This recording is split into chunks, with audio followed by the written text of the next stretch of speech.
دولت کو, شہرت کو, صحت کو وجہ عزت مت بناؤ, ان کو سائڈ پہ رکھو. یوں سمجھو کہ جوتے کی نوک پہ رکھو. نہیں آ رہی بات سمجھ میں؟ دولت کو کس پہ رکھو؟ جوتے کی نوک پہ. لینڈ کروزر ہے, جوتے کی نوک پہ ہے. یہ وجہ عزت نہیں ہے آپ کی, نہیں ہونی چاہیے. صحت ہے, جوتے کی نوک پہ. سمجھ رہے ہو نا؟ اور کیا؟ سواری ہے, وہ تو ہو گئی نا لینڈ کروزر سواری, تو روٹی تھوڑی ہوتی ہے وہ. خوراک ہے, جوتے کی بولو نوک پہ. کیا مطلب جوتے کی نوک پہ؟ بھائی دنیا مسافر خانہ ہے, کوئی دل لگانے کی چیز ہے یہ؟ کیا جوتے کی نوک پہ ہی ہے نا, یہ چھن جائے گی بھائی تھوڑی دنوں میں. تو دل ہی نہ لگاؤ, نہ اس کو وجہ عزت سمجھو. وجہ عزت کیا ہے؟ اللہ. جانا کس کے پاس ہے بھائی؟ اللہ کے پاس جانا ہے نا. تو دل کس سے لگاؤ؟ اللہ سے لگاؤ. حضرت مصعب ابن عمیر رضی اللہ تعالی عنہ اتنے ارب پتی تھے کہ مکہ میں جب گھر سے, جو دولت مند لوگ ہوتے ہیں نا, خوشبوؤں کا بھی استعمال بہت کرتے ہیں, بڑی مہنگی مہنگی خوشبو. غریب آدمی تو بیچارہ پسینوں میں ہی آتا رہتا ہے نا, تو وہ تو پسینہ ہی بھگاتا رہتا ہے نہا کے. جب آپ کا لیونگ اسٹینڈرڈ بڑھنا شروع ہوتا ہے, بڑھتے بڑھتے ایک وقت, میں تو گیا ہوں نا بڑے بڑے دولت مندوں کو دیکھا, ہر وقت خوشبوؤں کی دھونی. سعودی عرب میں خاص طور پر یہ بہت, عربوں میں خوشبوؤں کا بہت رجحان ہے, اور ایسی ایسی خاندانی خوشبوئیں وہ ہمیں یہاں نظر ہی نہیں آتی. تو کیونکہ یہاں ظاہر ہے اتنا پیسہ نہیں ہے نا لوگوں کے پاس, تو نظر کیسے آئیں گی؟ ٹھیک ہے نا. تو آپ حضرت مصعب ابن عمیر رضی اللہ تعالیٰ عنہ اتنے مالدار, ریشمی لباس پہنا کرتے تھے, خوبصورت بہت تھے. جب مکہ کی گلیوں میں نکلتے نا تو گلیاں خوشبو سے معطر ہو جاتی تھی, لگتا تھا کوئی رائل فیملی کا بندہ یہاں سے گزر کے گیا ہے. لیکن آپ نے اس دولت کو وجہ عزت نہیں بنایا, کیونکہ آپ کو یہ بات سمجھ میں آ گئی تھی نبی صلی اللہ علیہ وسلم پہ جب قرآن نازل ہوا کہ بھائی تم سب نے لوٹ کے خدا کے پاس جانا ہے. وہاں نہ درہم ہوگا, نہ دینار ہوگا, نہ دولت کام آئے گی, وہاں تمہاری نیکیاں کام آئیں گی. امن ہوا قانت آناء اللیل ساجدا وقائما یحذر الآخرۃ ویرجو رحمت ربی. اللہ نے فرمایا بھلا وہ شخص جو راتوں کو اللہ کے سامنے اٹھ کے اللہ سے دعائیں مانگتا ہو, آخرت کا خوف کرتا ہو, کیا اس کے برابر وہ شخص ہو سکتا ہے جو یہ سب کچھ نہ کرتا ہو؟ اتنی قرآن کی آیتیں, ہر جگہ عمل عمل عمل. کہیں بھی دولت کی فضائل بیان نہیں کیے گئے قرآن میں کہ دولت کی وجہ سے تم اللہ کی نظر میں بڑے بن جاؤ گے. اگر کسی کے پاس دولت ہے بھی تو وہ صدقہ خیرات کر کے تو بن سکتا ہے, ایک نیک عمل ہے نا. صرف دولت نہیں بنا دے گی اس کو اللہ کی نظر میں بڑا. اتنا زیادہ اس مضمون کو قرآن نے بیان کیا, یہاں تک کہ مشرکین مکہ, ان کا یہ خیال تھا کہ دولت اتنی ویلیویبل چیز ہے کہ نبوت بھی دولت مند کو ملنی چاہیے. تو نبوت ایک مسکین پیغمبر کو کیوں ملی ہے, غریب پیغمبر کو کیوں ملی ہے؟ اتنا ان کے دماغوں میں دولت کا تصور بیٹھ چکا تھا, جو آج بھی یہی ہے. تو قرآن نے کیا کہا؟ اہم یقسمون رحمت ربک, نبوت اللہ کی رحمت ہے, اس کے ٹھیکیدار تم تھوڑی ہو, تو ہم ہیں, ہم جس کو چاہیں گے دیں گے. تو اللہ نے دولت مند کو چھوڑ کر عرب میں جو سب سے غریب اور مسکین تھے نا, ان کو نبوت کے لیے سلیکٹ کیا. یہ ساری چیزیں مصعب ابن عمیر بولو دیکھ رہے تھے کہ اللہ کی نظر میں اصل کیا ہے؟ عمل ہے. تو جب ایمان لے آئے نبی صلی اللہ علیہ وسلم پہ, ظلم شروع ہو گیا آپ پر. جب نبی نے ہجرت کی, آپ نے بھی ہجرت کی. ہجرت کی وجہ سے سارا بزنس کیا ہو گیا؟ ٹھپ, تباہ و برباد ہو گیا. انصاری کے حوالے کر دیا نبی نے کہ بھائی اب ان کا تو ساری جائیدادیں وہاں رہ گئی ہیں, اب تم ان کی کفالت کرو. پھر غزوہ احد میں مسلمانوں کو شکست ہوئی, مصعب ابن عمیر اس میں شہید ہو گئے, جان دے دی اللہ کو. اب آپ بتاؤ ان لوگوں کو دولت چھننے سے ڈپریشن ہوگی؟ نہیں, کیونکہ انہوں نے وجہ عزت کس کو بنا لیا تھا؟ عمل کو. عمل کبھی نہیں چھن سکتا انسان سے جب تک خود ہی بدعمل نہ بنے. دولت تو بھائی آپ چاہ رہے ہوتے ہو کہ نہ چھنے, پھر بھی کیا ہوتی ہے؟ چھن جاتی ہے. کہتے ہیں نا, شاعر نے کتنا زبردست شعر کہا ہے, تو شاہوں کو گدا کر دے, گدا کو بادشاہ کر دے, اشارہ تیرا کافی ہے گھٹانے اور بڑھانے کو. بڑے بڑے بادشاہوں کو بھکاری بنا دیتا ہے اللہ تعالیٰ, کتنے واقعات ہیں. اور بڑے بڑے بھکاریوں کو اچانک کیا بنا دیتا ہے؟ بادشاہ بنا دیتا ہے. تو مصعب ابن عمیر رضی اللہ تعالیٰ عنہ نے قربانی دی, غزوہ احد میں شہید ہو گئے, کفن نہیں تھا پہنانے کے لیے. آئی بات سمجھ میں؟ کیا مالدار شہزادوں کی طرح زندگی گزارنے والے صحابی, بہت خوبصورت بھی تھے. عام طور پہ جب دولت ہوتی ہے نا تو چہرے پہ ایک رونق بھی آ جاتی ہے. بہت خوبصورت تھے, شہید ہو گئے تو جب قبر میں رکھا, قبر بھی اکیلی قبر نصیب نہیں ہوئی ہے, اجتماعی قبر. مجھے آپ بتاؤ, انسان موت کے بعد تو چاہتا ہے نا کہ کم از کم قبر اپنی ہو. کیا خیال ہے؟ قبر بھی نہیں بھائی, قبر بھی کیا ہے, آج بھی غزوہ احد میں پوری ایک اجتماعی قبر ہے. نبی نے زیادہ تر کو اسی ایک قبر میں دفن کیا. تو جب ان کو لٹایا تو کفن ہی پورا نہیں آ رہا. سر ڈھانپتے ہیں تو پاؤں کھل جاتے ہیں, پاؤں ڈھانپتے ہیں تو سر کھل جاتا ہے. یہ غربت کا عالم کہ وہ صحابی رسول جو شہزادوں جیسی زندگی گزارا کرتے تھے, موت کے بعد, شہادت کے بعد کفن میسر نہیں ہے. تو نبی نے حکم دیا, بھائی سر پہ کپڑا ڈال دو اور پاؤں پہ گھاس پھوس ڈال دو, گھاس ہی کفن کے طور پہ پہنائی جائے ان کو. اب آپ مجھے ایک بات بتاؤ, اگر مصعب ابن عمیر وہی شاہی زندگی اختیار کیے رکھتے, آج ہم ممبر سے حضرت مصعب ابن عمیر کا نام لے رہے ہوتے؟ بولو نا. کچھ بھی نہیں, پیسہ آیا تھا ان کے پاس, خوب عیش و عشرت میں زندگی گزرتی, اس کے بعد دنیا سے چلے جاتے, ختم. اور دولت مند کو موت کا غم غریب سے کئی گنا زیادہ ہوتا ہے. غریب کو پتہ چل جائے نا تجھے کینسر ہو گیا ہے, چلو یار نکلنے کا, خود ہی اللہ میاں نے نکال, میں تو خودکشی کا سوچ رہا تھا, اللہ میاں نے کیا خیال ہے, زیادہ ٹینشن نہیں ہوتی اس کو, چلو یار ثواب ہی ملے گا سوچنے. وہ ایک بڑے بزرگ کا واقعہ, مجھے پرانے واقعات یاد رہ جاتے ہیں, نام یاد نہیں رہتے, کہ وہ ان کی نا اس کی دکان تھی, یہ شیرے نہیں ہوتے حکیموں کے, معجون. پہلے یہ علم طب میں مسلمانوں نے بڑی ترقی کی تھی, حکمت میں. تو بڑا کروڑ پتی وہ حکیم تھے. تو ایک بزرگ ان کے پاس گئے اور انہوں نے بولا کہ تمہارا دل تو انہی بوتلوں میں اٹکا ہوا ہے, ان شیروں میں ساری چپکنے والی چیزیں, تمہاری جان کیسے نکلے گی؟ وہ جان کیسے نکلنے پر پتہ نہیں مجھے لطیفہ کیوں یاد آ جاتا ہے. وہ ایک ماں نے بچی سے پوچھا اپنے, بیٹا جان کیسے نکلتی ہے, اسکول میں تمہیں کیا بتایا جان کیسے نکلتی ہے؟ انہوں نے کہا جان کھڑکی سے نکلتی ہے. ماں حیران ہو گئی, کھڑکی سے کیا مطلب؟ کہتی جب آپ گھر پہ نہیں ہوتی نا پڑوسن آتی ہے, جب آپ گھر پہ نہیں ہوتی, جیسے ہی آپ بیل بجاتی ہیں ابو کہتے ہیں جان کھڑکی سے نکل جاؤ. تو بچے بڑے ہوشیار ہوتے ہیں, ان سے بچ کے رہا کریں, ٹھیک ہے.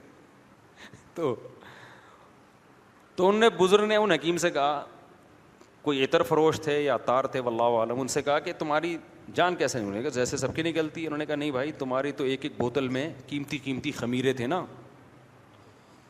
قیمتی اور سارے چپکنے والے دوائیں حکیموں کی ساری معجون اور خمیرے اس ٹائپ کے ہوتے ہیں. انہوں نے کہا تمہاری کیسے نکلے گی؟ انہوں نے کہا میری تو ایسے نکلے گی. لیٹے, چادر اوڑھ کے لیٹ گئے, جب انہوں نے چادر ہٹائی تو انتقال کر گئے تھے. یعنی عمل کر کے بتا دیا, ہمارے جانے میں کوئی ٹینشن نہیں ہے, ان کا وقت آ گیا ہوگا. تو اللہ نے پھر ان کو توبہ کی توفیق دی, برائیوں میں پڑے ہوئے تھے کہ بھائی یہ تو واقعی ہم تو اس دولت, ہم تو ان بوتلوں میں اٹکے ہوئے ہیں. غریب آدمی میرے بھائی جب مرے گا ایک رکشا اس کو یاد آ رہا ہوگا کہ یہ میرا رکشا تھا, یہ میرے بچے چلائیں گے, اتنا ہے نہیں کہ جائیداد میں ڈیوائڈ ہو سکے, ٹھیک ہے نا, ایک ایک پہیہ بھی نہیں آئے گا. اب یہی ہے کہ میں کون سا گیس چھوڑ کے جا رہا ہوں, اس میں چلانا ہوگا بچے چلا لیں گے, نہیں چلانا ہوگا تو جیسے ہمیں بھی اتنے سال ہم نے بھوکے پیاسے گزار دیے تو بچے بھی کیا کریں گے, ایسے ہی گزار دیں گے, تو بڑے آرام سے چلا جائے گا. نبی صلی اللہ علیہ وسلم جب دنیا سے جا رہے تھے تو حضرت فاطمہ رضی اللہ عنہا جو آپ کی بیٹی تھیں, وہ بار بار کیا کہتی تھی, وا کرب ابتا, ہائے میرے باپ کا درد. نبی صلی اللہ علیہ وسلم کو بہت زیادہ بخار کی تکلیف تھی. او عقو کما یو عقو رجولان, نبی نے فرمایا جتنی ایک عام شخص کو بخار میں تکلیف ہوتی ہے مجھے اس کی دگنی ہوتی ہے. اللہ تعالیٰ نے نبی صلی اللہ علیہ وسلم کو وفات کے وقت بیماری کی ڈبل تکلیف دی تاکہ آپ کے آخرت میں درجات بلند ہو جائیں. گناہ تو ہوتے نہیں ہیں, تو اللہ اپنے محبوب لوگوں کو بعض دفعہ تکلیف میں ڈالتے ہیں کہ اب ساری تکلیفیں ختم ہو رہی ہیں تو اب دنیا میں زیادہ تکلیف دے دو تاکہ اور آپ کا درجہ بلند ہو جائے. تو حضرت فاطمہ جب نبی صلی اللہ علیہ وسلم کو بخار میں دیکھا نا, شدید تکلیف میں, تو کیا فرمایا, واہ کربا ابتا, ہائے میرے باپ کا درد. تو نبی نے کیا فرمایا, لا کربا علی ابیک بعد الیوم, اے فاطمہ آج کے بعد تیرے باپ پر کوئی تکلیف نہیں آئے گی, بس یہ آخری تکلیف ہے, اس کے بعد اب قیام ہمیشہ کبھی بھی تیرے باپ پہ کوئی تکلیف, کوئی جسمانی تکلیف نہیں آئے گی. تو جو نیک لوگ ہوتے ہیں نا, موت کے وقت ان کو ایک تسلی ہوتی ہے, ایک تسلی ہوتی ہے. ہمارے حضرت مفتی رشید احمد صاحب رحمہ اللہ تعالیٰ بڑھاپے کے وقت میں نا موت کو بہت یاد کرتے تھے اور فرماتے تھے بس ابھی دنیا سے جانے والے ہیں, سید الانبیاء محمد صلی اللہ علیہ وسلم سے ملاقات ہوگی, سارے بزرگان دین سے ملاقات ہوگی. اچھا, ان بزرگوں سے نبی سے محبت ہوگی تو موت کا کہ جانے کا ایک خوشی بھی ہوگی نا. جن کو فنکاروں سے, اداکاراؤں سے, ایکٹروں سے محبت ہے, ان کو تو یہ بھی غم, یہ بھی خوشی نہیں, کیونکہ ان سے ملاقات پتہ نہیں کدھر ہوگی ان کی.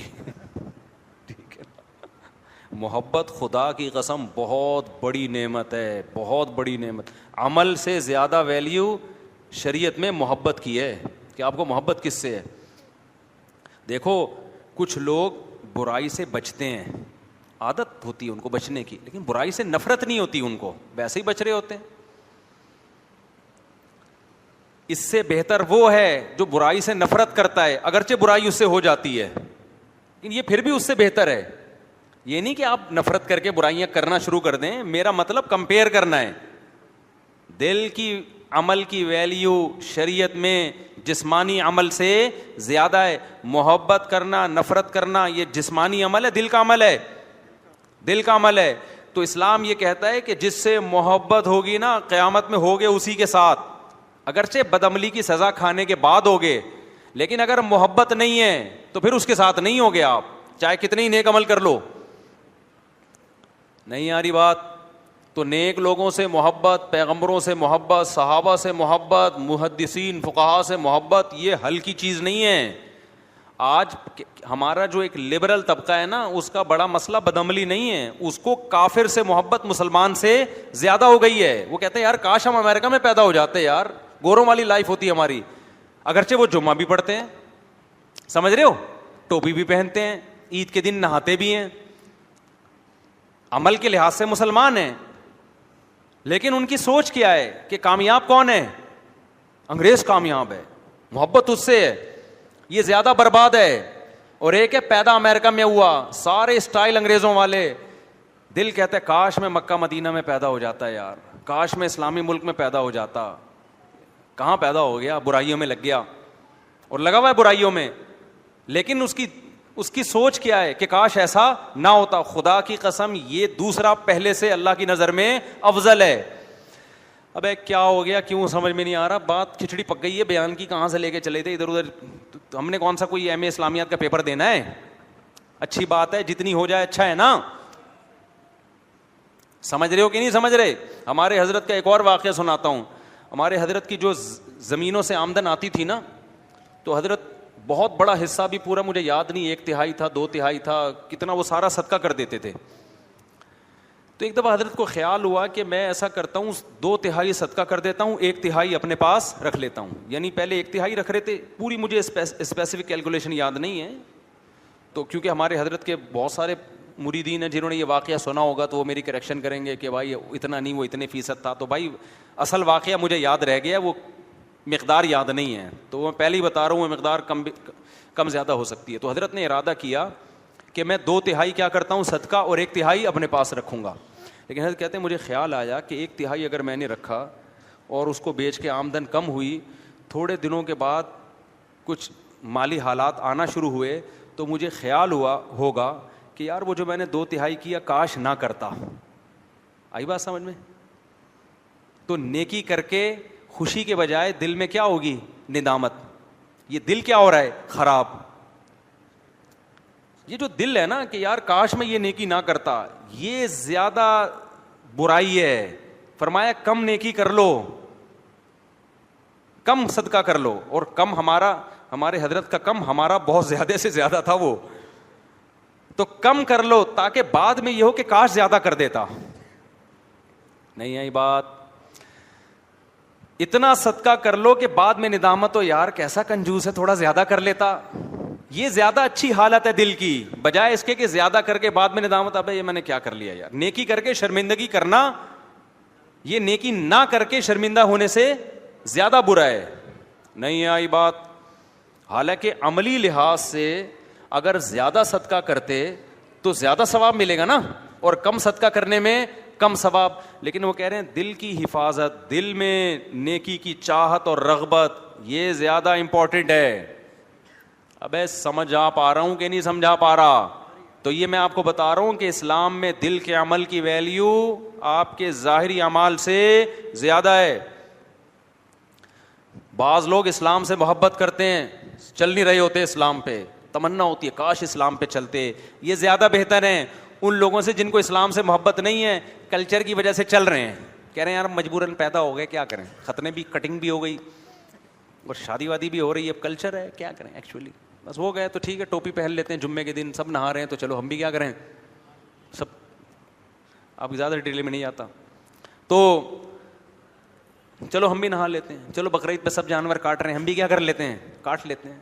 لیکن ہے تو جاپان میں پیدا ہوتا کتنا اچھا تھا یار, کیسی ترقی یار, چاند پہ پہنچ, جاپانی تو نہیں پہنچ رہے, امریکن پہنچ رہے ہیں, رشین پہنچ رہے ہیں, اور ہو سکتا ہے جاپانی بھی پہنچ رہے ہو, لیکن میرے جہاں تک مجھے معلومات ہیں اس میں امریکہ اور رشیا آگے ہے نا. تو کاش یہ ہو جاتا. تو میرے بھائی یہ بہت ڈینجرس چیز ہے. آپ کا دل جس کے ساتھ ہے نا, اللہ قیامت کے دن آپ کو شمار اسی کے ساتھ کرے گا. دنیا میں بھی ہے نا, دیکھو دنیا میں آپ کی بیگم آپ سے کہتی ہے آپ بہت اچھے ہیں, میں رہوں گی آپ کے ساتھ, لیکن وسیم آپ سے بھی زیادہ اچھا مجھے کون لگتا ہے, وسیم لگتا ہے. لیکن میں وسیم کو نہ کبھی فون کروں گی, نہ میں وسیم کو کبھی لفٹ کراؤں گی, رہوں گی میں آپ کے ساتھ, وفا میں آپ کے ساتھ کروں گی. شوہر میرے کون ہو, آپ. تو آپ میں غیرت ہوگی, تھپڑ مار کے بولو گے جا بھائی تو کس کے ساتھ جا, وسیم کے ساتھ ہی جا. اور دوسری طرف وہ بیوی ہے جو ٹوٹ کے محبت کرتی ہے آپ سے, لیکن آپ کی اطاعت نہیں کرتی. ویسے تو جہاں محبت ہوتی ہے اطاعت بھی ہوتی ہے, لیکن میں کمپیئر کر رہا ہوں نا کہ اتنی محبت نہیں ہے کہ اطاعت کرے, لیکن محبت ہے. آپ نے کہا کہ میرا دوست وسیم, کہتی وسیم کا نام بھی نہ لینا میرے سامنے, مجھے کسی غیر مرد کا نام بھی زہر لگتا ہے. میرے باپ نے مجھے آپ کے حوالے کیا, یہ اس زمانے کی بات کر رہا ہوں جب باپ حوالے کیا کرتے تھے. مثال تو اس پرانے زمانے کی ہے, لوگ کہتے ہیں کس قسم کی مثالیں دے رہے ہیں, باپ حوالے کہاں کرتا ہے, فون کر دیا جاتا ہے ابا کو میں پہنچ گئی ہوں, ٹھیک ہے نا, ابا کو بتا دیا جاتا ہے ہو گئی ہے شادی. آپ کہیں گے ایسا تو نہیں ہو رہا, ابے کبھی ہمارے پاس بیٹھو ہم بتائیں گے. یہ جو بہت سی شادیاں آج کل ہوتی بھی نظر آ رہی ہیں تمبو, یہ فیک تمبو ہیں, اصل میں پہلے ایسے کیسز بہت آ رہے ہیں, پہلے ہو چکی ہوتی ہے, پکڑی جاتی ہے, ابا کو بتاتی ہے کہ ہم نے شادی کر لی, ابا کہتے ہیں عزت کا جنازہ نکلے گا, بیٹا ایک ہماری خوشی کی خاطر تمبو لگا کے دوبارہ سے کر لو. سب جگہ نہیں ہو رہا کہ بدگمان ہو جائیں, جو بھی تمبو جائیں وہاں آپ انکوائری کرنا شروع کرتے ہیں, پہلے ہو گئی تھی یہ جھوٹی موٹی کا ہو رہا ہے, لیکن ہو ایسا بھی شروع ہو گیا ہے. خیر, تو دل کی جو حفاظت ہے وہ عمل سے زیادہ ہے. آپ حج کرنے گئے, خیال آئے یار کدھر آ گئے یار, ٹینشن میں آ گئے یار, نہ آتے اچھا تھا بھائی, دیکھا اللہ معاف فرمائے, ایسے بھی ہوتا ہے بعض. اب آ گئے ہیں تو مجبوری ہے یار, پورا قافلہ آیا ہوا ہے, بھاگ بھی نہیں سکتے یہاں سے. اس سے بہتر ہے نہ آتے اور دل یہاں اٹکا ہوا ہوتا ہے. نہ کرتے حج اور سوچتے کاش میں کہاں چلا جاتا حج میں. سمجھتے ہو کہ نہیں سمجھتے؟ ایک تو نیچرل, ایک تو قدرتی طور پہ تکلیف ہوتی ہے نا حج میں, وہ تکلیف تو ایک فطری ہے, وہ تو اس لیے کہ تاکہ ثواب ملے. کوئی وہاں سوئٹزرلینڈ تھوڑی ہے جو آپ انجوائے کرنے جا رہے ہو, وہ تو نیچرل ہے. لیکن یہ خیالات آنا کاش میں نہ آتا. مجھے یاد ہے بچپن میں میری جب 7-8 سال عمر تھی, شدید گرمیوں کے روزے تھے, تو میرے بڑے بھائی نا مجھے منع کر رہے تھے روزہ نہ رکھو. انور میں ہمارے ریلیٹیو رہتے تھے, اس وقت کراچی کی بسیں بڑی خطرناک تھیں. میرے بھائی منع کر رہے آج روزہ نہ رکھو, میں نے رکھ لیا روزہ, 8 یا 10 سال میری ایج ہوگی. اب روزہ رکھ کے ہم انور میں نا وہ 4K پتہ نہیں 4J ٹائپ کی بس تھی کوئی, وہ نہیں پٹپٹی سی بسیں ہوتی تھیں بھری ہوئی ہوتی تھیں, اس میں بیٹھ گئے ہم.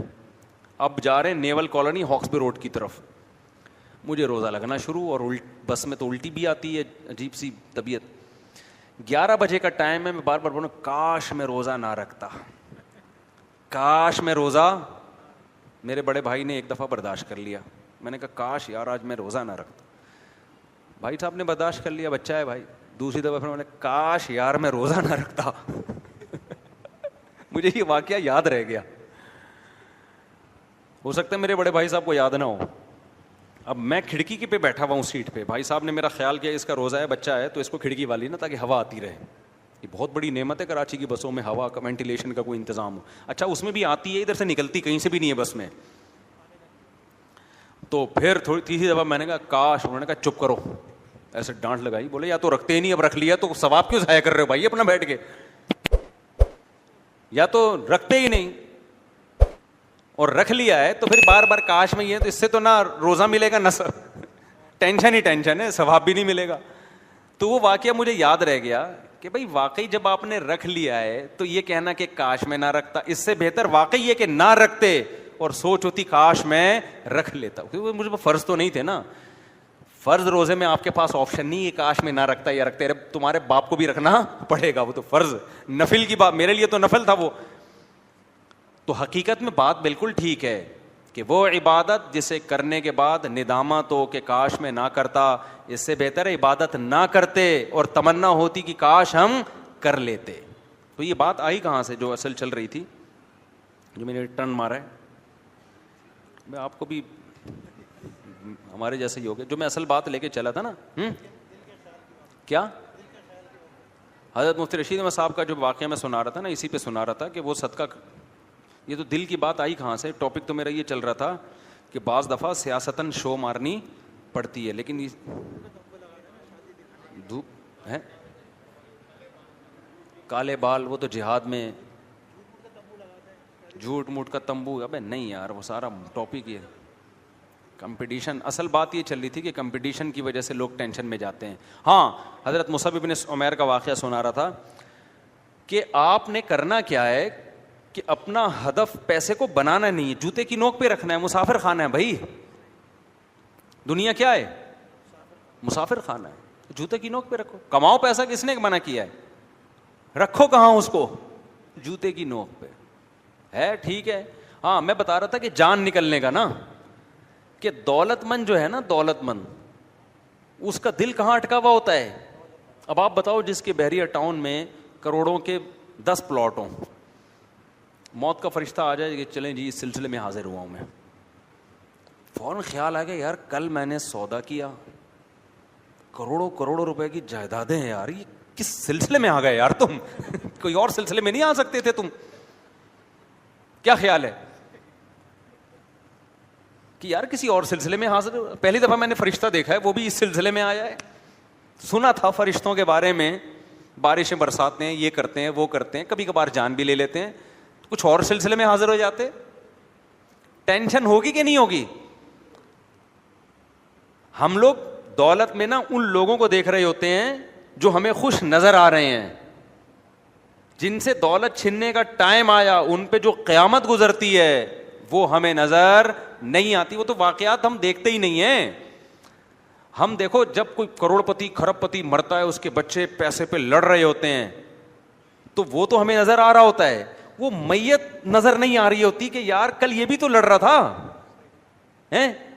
کیسے پڑا ہوا ہے حسرت سے, بچوں کو چپ بھی نہیں کرا سکتا وہ کہ بچوں مجھے دفن تو ہونے دو, اس کے بعد کر لینا جو لڑنا. کسی شاعر نے بڑی زبردست بات کہی ہے نا کہ پہلے جائیداد, شعر تو مجھے یاد نہیں رہا, وہ مفہوم یاد رہ گیا, کہ جائیدادوں کے بٹوارے ہوتے تھے, اب جائیدادوں میں بھائیوں کے بٹوارے ہو رہے ہیں. جائیدادوں کے چکر میں بھائیوں کے بٹوارے ہو رہے ہیں, اور وہ لڑائیاں بھائیوں کی ہو کیوں رہی ہیں, اس میں بھی ابا کا قصور ہے. ابا کا خیال یہ تھا میں مروں گا ہی نہیں, ایسی کنفیوژن فائلوں کی پلاٹوں کی پیدا کر کے گئے نا, بچوں کو پتہ ہی نہیں کون سا کس کا ہے. کیونکہ ابا کو ہم نے کئی دفعہ سمجھایا, لوگوں کے اباؤں کی بات کر رہا ہوں, کہ بھائی آپ مر بھی سکتے ہو, آپ کا کروڑوں اربوں روپے کی جائیدادیں ہیں, بلڈنگیں ہیں, بچے کنفیوز ہو جائیں گے ابا کون سی فائل کہاں رکھی ہے بتا دو نا, کہہ رہے ہیں بھائی میرا بھی مرنے کا کوئی پروگرام نہیں ہے. کیونکہ اتنی جب دنیا کما لی تو دماغ سے موت غائب, تصور ہی نہیں ہے کہ میں مروں گا, کیونکہ موت کا سوچتے ہوئے ڈر لگتا ہے بھائی پھر ہم نے اتنی محنت کس کھاتے میں کی ہے, اگر ہم نے مرنا ہی تھا تو اتنی بڑی بلڈنگ کیوں بنا دی. یعنی وہ حیرت ہوتی ہے ان کو کہ یار ہم نے اگر مرنا ہی تھا اور ابھی مرنا تھا تو یہ سب ہم نے پاگل ہیں ہم جو اتنے عرصے سے اتنی محنت کرتے رہے ہیں. تو اسلام تو پہلے سے کہہ رہا تھا پاگل ہیں, اللہ رسول کہہ رہے تھے آپ واقعی کیا ہیں, پاگل ہیں, آپ کو سمجھ میں نہیں آ رہا تھا, لیکن واقعی میں کیا ہوں, میں بہت بڑا پاگل تھا. نظر سوئے دنیا قدم سوئے مرقد, کہاں جا رہا ہے کدھر دیکھتا ہے, نظر آپ کی دنیا کی طرف اور قدم آپ کے مرقد یعنی قبر کی طرف. تو شاعر کہتا ہے جا کدھر رہا ہے, دیکھ کدھر رہا. بلڈنگیں بناؤ بھائی, سب کچھ کرو, دل لگانے کا بالکل بھی نہیں ہے, دل قبرستان ہے یار, جانا کدھر ہے. دولت مند آدمی کو غریب سے زیادہ مراقبہ کرنا چاہیے موت کا, بار بار مرے گا. دیکھو گناہ کی دو قسمیں, ایک گناہ تھوڑی دیر کا ہوتا ہے, یہ جو پیسے کی محبت کا گناہ ہے نا, یہ 24 گھنٹے کا چپکا ہوا گناہ ہے. یہ ایک گناہ ہوتا ہے, بعض گناہ تو صحابہ سے بھی ہوئے ہیں حالانکہ ان کے دل میں دنیا کی محبت نہیں تھی, غلطی سے گناہ ہو گیا. ایک صحابی سے بدنظری ہو گئی, حالانکہ نبی کے لیے قربانیاں دیتے تھے وہ جہاد میں, لیکن کبھی انسان پر خواہش کا غلبہ ہوتا ہے. کوئی خاتون جا رہی تھی, صحابی نے ان کو دیکھا, بدنظری کی, پھر ایک خیال ہوا کہ بھائی مجھ سے گناہ ہو گیا ہے, ایک نامحرم عورت کو میں نے اتنا گھور کے دیکھا, اور اس سے ایک جو انسان کے دل میں جذبات ہوتے ہیں تو غلط نیت سے, پھر نبی کے پاس آیا, یا رسول اللہ مجھ سے گناہ ہو گیا ہے. تو آپ نے فرمایا صبر کرو. نماز ہوئی, نماز کے بعد آیا, یا رسول اللہ مجھ سے گناہ ہو گیا. آپ نے فرمایا تم نے نماز پڑھی ہے نا؟ انہوں نے کہا ہاں. فرمایا اللہ تعالیٰ قرآن میں نہیں کہتے کہ ان الحسنات یذہبن السیئات, نیکیاں گناہوں کو کھا جاتی ہیں, تو تم نے گناہ کیا نا, اب نیکی بھی کر لی, فنش, چلو شاباش جاؤ, ٹھیک ہے نا. اس کو سیریس نہیں لیا نبی نے. اب ایسا نہ ہو کہ آپ بھی سیریس نہ لیں, یہ بڑا خطرہ ہوتا ہے. حدیث کا غلط مطلب لوگ سمجھتے ہیں کہ اب آپ بھی سیریس نہ لیں کہ ہم فجر پڑھ لیں گے, انٹی کو دیکھ لیتے ہیں جا کے, بات کر لیتے ہیں, یہ کر لیتے ہیں, وہ کر لیتے ہیں, حج کر کے آ جائیں گے. بھائی انہوں نے توبہ تو اصل میں کر ہی لی تھی, ان کو ندامت تو ہو گئی تھی نا, تو اب ان کو ایک حوصلہ چاہیے تھا کہ بھائی نیکی تم نے کر لی ہے. کیونکہ صحابہ کے دل میں خوف اللہ کا بہت زیادہ تھا, تو بہت زیادہ جب کسی کے دل میں خوف ہوتا ہے نا تو پھر اس کو تھوڑا ہلکا لانا پڑتا ہے. تو نبی نے یہ نہیں کہا کہ تمہارے دل میں دنیا کی محبت آ گئی تم جہنم میں. ایک اور واقعہ بڑا دلچسپ ہے, آج ہمارے دینداروں کا ظرف اس معاملے میں بڑا چھوٹا ہو گیا ہے. ایک صحابی تھے, انہوں نے, وہ کیا تھے کہ جب سفر میں نا, تو سفر میں مکہ کی طرف, جب فتح مکہ کے موقع پہ سفر تھا, تو ظاہر قافلوں میں عورتیں بھی تھیں. تو ایک صحابی تھے, وہ کہیں خواتین بیٹھی ہوئی تھیں, تو انہیں کیا دل میں خیال آیا, نہا دھو کے تیار ہو کے نا بالکل زبردست خواتین میں جا کے بیٹھ گئے. ٹھیک, ایک انسان کو ہوتا ہے عورت کو دیکھ کے کہ یار میں ذرا ان کے سامنے اچھا لگوں. تو رسول اللہ صلی اللہ علیہ وسلم نے ان کو دیکھ لیا اور پوچھا کہ آپ یہاں کیا کر رہے ہیں. ان کو بڑی شرمندگی ہوئی کہ بھائی خواتین میں میرا کوئی کام ہے نہیں. تو وہ شرم کی وجہ سے نا وہاں سے غائب ہو گئے, اور کہتے ہیں کہ میں پھر نبی کے سامنے کبھی نہیں آیا شرم کی وجہ سے. مجھے بڑی شرم آئی نا کہ بھائی یہ مرد ہوں اور خواتین میں, اور ظاہر ہے ان کی ایک انسان پہ بعض دفعہ خواہش کا غلبہ آ جاتا ہے کہ وہ کہتا ہے یار میں تھوڑا سا لیڈیز میں کیا لگوں, اچھا لگوں. یہ چھوٹی موٹی خطائیں صحابہ سے بھی ہوئی ہیں. اب ان کو غیرت تھی نا, نبی سے آنکھ ملاتے ہوئے شرم آ رہی ہے کہ بھائی کیا بولیں گے, تم مرد ہو اور خواتین میں کیوں بیٹھے ہوئے تھے تم. آج کل کے کیا, اب بتاؤ, آج کل کا مرد میں غیرت ہی ختم ہو گئی نا. بیوٹی پارلر میں مرد لیڈیز کو تیار کر رہا ہے, اور پھر یوٹیوب پہ اپنی ویڈیوز بھی ڈال رہے ہیں. یار آپ کے دوست نہیں کچھ آپ کو کہتے ہیں تو کیا کام کر رہا ہے یار, تو کچھ اور کر لے بھائی, کچھ اور کام کر لے. یہ لڑکیوں پہ جچتا ہے کہ بیوٹی پارلر اور میک اپ شیک اپ, تم مرد ہو کے عورتوں کو تیار کر رہے ہو. اصل غیرت جب ختم ہو جائے نا تو غیرت کی کوئی ایسی لیب نہیں ہے جس میں غیرت کو ٹریس کیا جا سکے, یہ محسوس کرنے کی چیز ہے. تو آپ لوگ نیچے کمنٹس کیا کریں کہ بھائی آپ کیا کر رہے ہو یار, اللہ نے آپ کو آدمی بنایا ہے, کوئی آدمیوں والے کام کر یار, آدمیوں کا بیوٹی پارلر کھول لے بھائی تو. خواتین پہ تو ہمیں حیرانگی ہو ہی رہی ہے کہ مردوں سے اپنے آپ کو تیار کیسے کروا رہی ہے, لیکن مجھے زیادہ حیرانگی اس مرد پہ ہوتی ہے. دیکھو زنا کرنا ایک الگ چیز ہے, بدکاری کرنا الگ چیز ہے, وہ بھی بڑا جرم ہے, لیکن کھلے عام آپ لیڈیز کو تیار کر رہے ہو اور یہ آپ کا پیشہ ہے, یہ آپ بتا رہے ہو کہ میں مرد نہیں ہوں, ورنہ عورت ڈرتی ہے آپ کے پاس بیٹھتے ہوئے. اچھا میں نے کسی سے پوچھا کہ یار یہ بیوٹی پارلر میں اتنی عورتیں جا رہی ہیں, مرد تیار کر رہے ہیں ان کو, تو ان عورتوں کو ڈر نہیں لگتا کہ اس آدمی کی نیت خراب ہو گئی؟ انہوں نے کہا یہ بندے چھکے ہو جاتے ہیں بالکل نا, یہ آدمی کیا ہو جاتے ہیں, عورت کو تو ڈر لگتا ہے کسی بندے کے ساتھ بیٹھتے ہوئے, اور یہ آدمی کے آدمی ہونے کی دلیل ہے, ڈرے وہ. صحیح ہے, سمجھ میں آ رہی ہو, اس کو خوف پیدا ہو گیا بھائی یہ بندہ ہے. تو یہ کس طرح کا سیٹ اپ چل رہا ہے یار, تم کدھر کو جا رہے ہو یار, کچھ اور کر لے میرے بھائی, تو بیسیوں قسم کے رزق کے کمانے کے ذریعے ہیں. بری حرکت ہے یہ مردوں کو, کیونکہ اب نہیں بولو نا تو یہ چیز پھر سوسائٹی میں پھیل رہی ہے. بہت سے نوجوان دیکھتے ہیں کہ وہ یوٹیوب پہ کھلے عام لڑکیوں کو تیار کر رہا ہے, تو یار ہم بھی ایک کیا کھولیں گے, ایک بیوٹی پارلر کھولیں گے. لیکن اگر سوسائٹی میں اس کے خلاف احتجاج ہوتا رہے تو مرد کو شرم آئے گی, بھائی یہ تو سوسائٹی میں ذلیل ہو گیا ہے, ہم نے اپنے آپ کو ذلیل نہیں کرنا ہے. تو اس لیے میں تھوڑا سا آپ کو موٹیویٹ کر رہا ہوں کہ کچھ تو نیچے کمنٹس کیا کرو نیگیٹو, کیا بھائی تو بندوں والے کام کر, کیا کر رہے تو, یہ آدمیوں پہ سوٹ نہیں کرتی یہ چیزیں, سمجھتے ہو کہ نہیں سمجھتے ہو. تو عورت سے زیادہ نا مرد کو غیرت دلانے کی ضرورت ہے. اچھا خیر, تو وہ صحابی بیٹھے تو نبی صلی اللہ علیہ وسلم کو, اب وہ ان کو شرم آ رہی ہے نبی سے. جب یہ نبی صلی اللہ علیہ وسلم واپس مدینہ آئے تو یہ جو صحابی تھے نا, یہ نبی صلی اللہ علیہ وسلم کا گزر ہوا تو انہوں نے فوراً نماز کی نیت باندھ لی. غیرت تھی نا صحابی رسول میں, غیرت تھی کہ بھائی شرم آ رہی ہے کہ لوگ کیا کہیں گے, کہ بھائی میں خواتین میں جا کے اور تیار ہو کے بال وال بنا کے نا سیٹ ہو کے بیٹھے. اب ان کو شرم آ رہی ہے پیغمبر سے, اپنی غلطی کا احساس ہو گیا تھا ان کو, غیرت تھی تو احساس کیا ہو گیا ان کو, بھائی مجھے نہیں کرنا چاہیے تھا ایسے. تو رسول اللہ صلی اللہ علیہ وسلم کے بھی کتنے پیارے اخلاق تھے, کتنا بڑا ظرف تھا. نبی نے یہ نہیں کیا کہ اسی موقع پہ آؤں گے کہ یہ تو بالکل اسلام سے خارج ہو گئے, ان میں تو غیرت ختم ہو گئی ہے, یہ اب یہ کیا تلوار اٹھائیں گے, جہاد کیا کریں گے.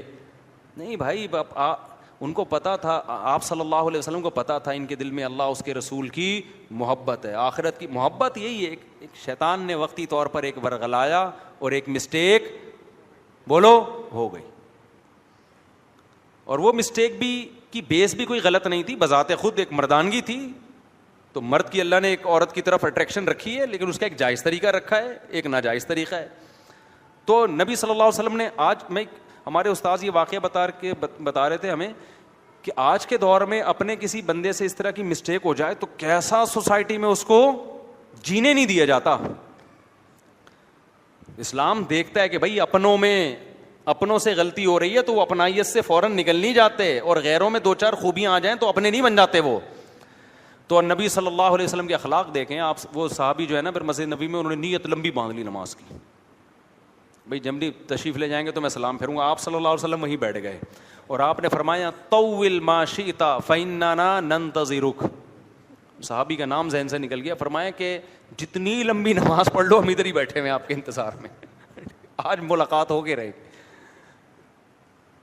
سمجھتے ہو گئے نہیں سمجھتے تو وہ ایک الگ بات ہے. لیکن آج جو دنیا کی محبت کا جو جرم ہے نا, خدا کی قسم یہ ان جرموں سے کئی گنا بڑا ہے. کہ جو پلاٹوں سے دل لگا لیا اور بلڈنگوں سے دل لگا لیا اور دولت سے دل لگا لیا اور مرنے کے لیے تیار ہی نہیں ہے. وہ صحابی جن سے یہ مسٹیک ہوئی نا, جیسے ہی میدان جہاد قائم ہوتا کود پڑتے میدان جنگ میں کہ بھائی جنت پہ تھوڑی اس کو ترجیح دیں گے. صحیح ہے نا, ایک صحابی کھجور کھا رہے ہیں اور ادھر میدان جنگ ہے, انہوں نے کھجور کی رغبت تھی تو کھا رہے تھے نا, انہوں نے کہا کہ شہادت سامنے ہے, جنت سامنے ہے, اور یہ کھجور کا تھیلا ختم میں بہت ٹائم لگے گا, اتنا ٹائم میں جنت کے حصول میں ضائع نہیں کر سکتا. محبت کس سے تھی؟ محبت آخرت سے تھی. دل کو ٹھیک کرو میرے بھائی, سب سے پہلے عمل بھی ٹھیک کرو, لیکن دل کی ٹھیک ہونے کی ویلیو عمل سے زیادہ ہے. تو اسی لیے نبی صلی اللہ علیہ وسلم نے جو دنیا سے دل اٹکانے کو, تعمیر پہ پیسہ خرچ کرنے کو سب سے برا پیسہ قرار دیا. یہ نہیں کہ ناجائز ہے, جتنی چیزوں پہ آپ پیسہ خرچ کرتے ہو اس میں سب سے کمتر کیا ہے؟ حدیث میں آتا ہے سب سے بدترین چیز جس پہ پیسہ خرچ ہونا وہ تعمیر ہے, کنسٹرکشن کا کام. اب یہاں حدیث کا مطلب, جن کو حدیث نبی کے مزاج سے واقف نہیں ہے نا, ہو سکتا ہے وہ حدیث سنیں, ریفرنس یاد کریں اور بولیں حرام ہے. حرام نہیں ہے, یہ بالکل ایسے ہے جیسے حدیث میں آتا ہے سب سے بدترین صف مردوں کی پچھلی صف ہے. اب آپ نے کہا چونکہ بدترین صف ہے لہذا میں پچھلی صف میں کھڑا ہی نہیں ہوں گا, جماعت چھوڑ دوں گا میں. تو بدترین کا مطلب کیا ہے؟ ثواب تو ملے گا میرے بھائی, آپ پچھلی صف میں بھی کھڑے ہو کے نماز پڑھ رہے ہیں, جماعت کا ثواب ملے گا, پورا ثواب ملے گا, لیکن اولین کے مقابلے میں وہ سب سے کمتر. کوشش کرو آگے جانے کی. تو حدیث کا مطلب کیا ہے کہ بدترین چیز جس پہ پیسہ خرچ ہو وہ کیا ہے؟ تعمیر. کیا مطلب؟ باقی چیزوں کی نسبت خوراک پہ خرچو بدترین نہیں ہے, لگ رہا ہے باڈی پہ. سواری پہ خرچو بدترین نہیں ہے, لگ رہا ہے آپ کے کام آ رہی ہے, فوراً کیش ریزلٹ مل رہا ہے. تعمیر پہ جتنا خرچ ہو رہا ہے وہ آپ کیش نہیں کرا رہے کیونکہ آپ کی زندگی تھوڑی ہے اور جو سریا آپ نے ڈالا اس کی زندگی بہت لمبی ہے. تو اتنا سریا ڈالنے کی کیا ضرورت؟ اتنا پیسہ سریا تو ڈلے گا ظاہر ہے, نہیں تو مر جائیں گے لوگ, اگلی نسل. لیکن آپ نے اتنی انویسٹمنٹ کروڑوں اربوں کی کر دی جبکہ آپ کی زندگی کیا ہے؟ تھوڑے دن کی ہے. اس لیے بدترین کہا. اس کے مقابلے میں سمجھتا نہیں ہے نا بات کو. یہ مطلب نہیں ہے کہ خرچ نہ کریں اس پہ, تعمیر پہ بھی کریں. جو کنسٹرکشن کا جن کا کام ہے ان کا تو بزنس ہی یہی ہے. کھوپڑی شریف میں بات آ رہی ہے کہ نہیں آ رہی ہے؟ تو اس لیے میرے بھائی ڈپریشن, اسٹریس, اس سے نکلنا ہے نا, دنیا کو کیا سمجھو؟ جوتے کی نوک پہ رکھو سالے کو. سالہ بھی بولا کرو دنیا کو, اپنے سالے کو برادر نسبتی بولا کرو, ذرا مہذب لفظ ہے, بردر ان لا بولا کرو, اور دنیا کو کیا بولا کرو؟ سالہ. تو خیر جلدی سے بات کو سمیٹ کے ختم کروں کہ مالدار کی جان نکلنا کیا ہے میرے بھائی؟ مشکل. تو ذرا سوچ لیا کرو کہ آج تو آپ کو وہ دولت مند نظر آ رہا ہے, اتنا پیسہ, اتنی دولت, اتنے بینک بیلنس اور یہ عزت, یہ شہرت. کل میرے بھائی مرتبہ بھی دیکھ لو. لیکن عبرت کی آنکھیں انسان کی ایسی بند ہوتی ہے کہ پھٹے پہ جنازہ پڑا ہوا ہوتا ہے اس دولت مند کا, پھر بھی اس کمبخت کی دولت نظر آ رہی ہے. جو وہ چھوڑ کے جانے والا ہے نا, جو دنیا نے منہ موڑا ہے, وہ بندہ پھر بھی نظر نہیں آ رہا ہوتا. نہیں ہے بات, بلکہ اس کی تعریفیں ہو رہی ہوتی ہیں. یار ماشاءاللہ انکل نے بڑا پیسہ کمایا تھا یار, انکل ایک کامیاب زندگی گزار کے گئے ہیں. یہ جتنے پلاٹ بلڈنگیں دیکھ رہی ہیں نا, انکل نے اتنی سی عمر میں اتنا کچھ کما لیا.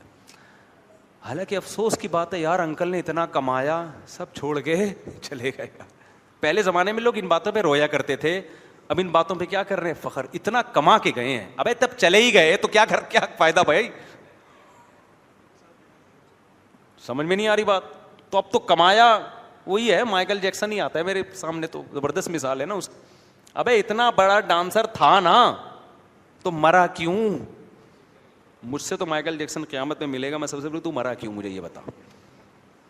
تو جب اتنا ساری دنیا سے پوچھو, سب کہہ رہے ہیں مائیکل جیکسن کامیاب تھا. جس سے پوچھو, امریکن سے پوچھو, کہہ رہے ہیں سکسیسفل آدمی تھا. موٹیویشنل اسپیکر سے پوچھو, بولے اسٹرگل کی اور عزت بھی حاصل کی, شہرت بھی حاصل کی, اور صحت بھی ایسی خاندانی کہ میں اور آپ اس صحت کا تصور نہیں کر سکتے. تین ہی چیزیں ہوتی ہیں, عزت, شہرت, صحت, تینوں چیزیں مل گئیں. کامیاب. موٹیویشنل اسپیکر سے پوچھو بھائی مائیکل جیکسن کامیاب. 7 کامیاب آدمیوں کی علامتیں ساری کی ساری کس میں پائی جاتی تھیں؟ مائیکل جیکسن میں. کتاب ہے نا 7 کامیاب لوگوں کی علامتیں, وہ ساری کس میں تھیں بھائی؟ اب 7 ہیں, 14 ہو گئی ہیں. کتابیں تو نئی چھپتی رہتی ہیں نا.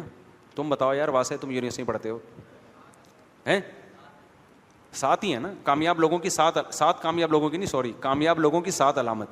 7 انگریز کہتا ہے کہ 7 ایسی صفات ہیں جو ہر کامیاب آدمی میں وہ 7 صفات ہوتی ہیں. تو اس بیس پہ وہ کیا ہوتا ہے. تو مائیکل جیکسن میں غریبیاں بھی تھیں کچھ 7 کے علاوہ. 7 تو تھیں اس کے علاوہ. تو انگریزوں سے پوچھو گے کامیاب, رشین سے پوچھو گے کامیاب, جیپنیز سے پوچھو گے بولیں گے کامیاب آدمی. مجھ سے پوچھو گے میں بولوں گا کامیاب تھا تو مرا کیوں ہے.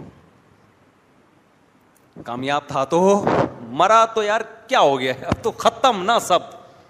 اتنی اسٹرگل, اتنی محنت کے بعد اتنا بڑا شو ہونے والا تھا, وہ تو قدرت ہونے دیتی.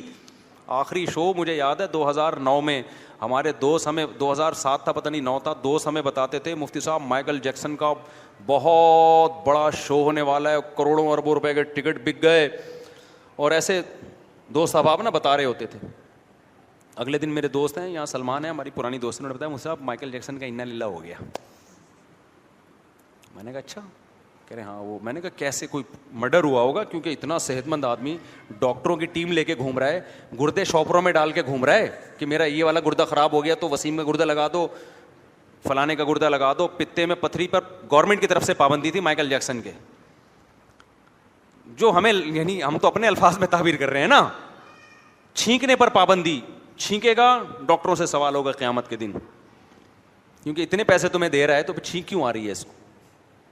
قیامت کے دن بھی سوال ہوگا نا, کیونکہ ڈاکٹر تو پیسے لے رہے ہیں نا. آخرت میں اللہ بھی تو پوچھے گا نا کہ تم نے پیسے کس بات کے لیے. یہ والے سوال تو ہر ایک سے ہوں گے نا, دنیا میں بھی ہوگا. تو وہ سلمان ہمارے دوست ہیں, انہوں نے آ کے بتایا کہ صاحب انا للہ ہو گیا. انگریزوں کا انا للہ, ہمارا والا نہیں.